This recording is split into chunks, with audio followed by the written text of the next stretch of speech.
आओगे उतनी ही डिस्टर्बिंग होती जाती है। ये कोई रैंडम वॉरशिप नहीं थी। आइरिस डेना इंडियन नेवी की एक फ्लैगशिप मल्टीनेशनल एक्सरसाइज मिलन 2026 नेवल एक्सरसाइज में पार्टिसिपेट करके ईरान लौट रही थी। इंडियन नेवी की ईस्टर्न नेवल कमांड ने 17 फरवरी को इसे वेलकम करते हुए ट्वीट किया था #bridges of friendship #United through oceans. और इसमें सवार कर रहे ईरानियन सोल्जर्स ने विशाखापट्टनम में परेड में मार्च भी किया था। इमेजिन करो दोस्तों, 2 हफ्ते पहले ये सेलर्स विशाखापट्टनम में इंडियन नेवी के साथ कंधे से कंधा मिलाकर मार्च कर रहे थे और 2 हफ्ते बाद इनमें से 87 की डेड बॉडीज समुद्र में तैर रही थी।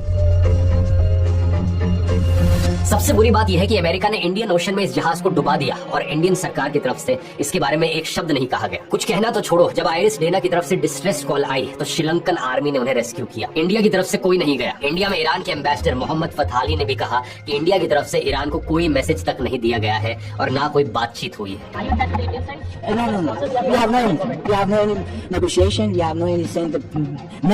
सबसे शॉकिंग बात यह है कि इंडिया के पूर्व विदेश सचिव कन्वल सिबल ने कहा कि प्रोटोकॉल के हिसाब से जहाज कोई एमिनेशन लेकर नहीं आया था और ये डिफेंसलेस था। सबसे बड़ा सवाल यहाँ अमेरिका और इजराइल पर उठता है। ट्रम्प के अंडर अमेरिका इतना नीचे गिर चुका है कि उन्हें इंटरनेशनल लॉ की कोई कदर नहीं है। बिना किसी प्रोवोकेशन के दुनिया में कहीं पर भी जाकर बेहिसाब तरीके से बमबारी की जा रही है। दुनिया में हर एक देश का फर्ज बनता है कि अमेरिका की इन हरकतों के खिलाफ आवाज उठाए और बहुत से करेजियस लीडर्स दुनिया भर में कर भी रहे हैं। स्पेन के प्रधानमंत्री को देखिए, स्पेन अमेरिका का एलाय है, नेटो का भी हिस्सा है, लेकिन फिर भी स्पेनिश प्रधानमंत्री अमेरिका के खिलाफ बोल रहे हैं, अमेरिका को अपने मिलिट्री बेसिस यूज नहीं करने दे रहे। La posición del gobierno de España se resume en 4 palabras: no a la guerra। अब इंडिया का केस देखो। इंडिया ने पिछले दशक से ये नैरेटिव बिल्ड किया है कि इंडियन ओशन इंडिया का स्फीयर ऑफ इन्फ्लुएंस है। प्रधानमंत्री नरेंद्र मोदी इंडियन नेवी को इंडियन ओशन का गार्डियन बताते रहे हैं। इंडिया ने खुद को इंडियन ओशन रीजन का नेट सिक्योरिटी प्रोवाइडर घोषित किया था। भारत पूरे इंडियन ओशन रीजन में फर्स्ट रिस्पॉन्डर भी बनकर उभरा है। तो अब सोचकर देखो, इंडियन ओशन में श्रीलंका जैसे छोटे देशों के सामने इंडिया खुद को एक सिक्योरिटी पार्टनर के तौर पर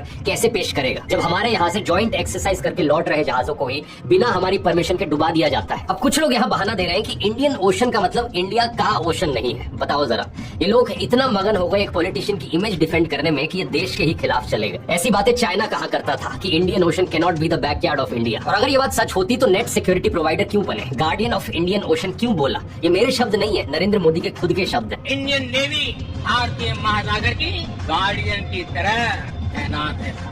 क्या मतलब रह गया इस दावे का? बात सिर्फ इस एक इंसिडेंट की नहीं है दोस्तों, ये कहानी कहीं ज्यादा और गहरी है और कहानी सिर्फ जियोपॉलिटिक्स की नहीं बदल रही है। पूरी दुनिया अभी जिस स्पीड से बदल रही है वो किसी ने एक्सपेक्ट नहीं किया था। अलायंसेस शिफ्ट हो रहे हैं, इकोनॉमीज अनप्रेडिक्टेबल बनती जा रही है और जो लोग अडेप्ट नहीं कर रहे वो पीछे छूट रहे हैं। एआई आज सबसे बड़ा टूल है अडेप्ट करने के लिए, लेकिन प्रॉब्लम यह है कि ज्यादातर लोगों ने चैट जीपीटी में 2-3 सवाल पूछे, कुछ आंसर्स आए और उन्हें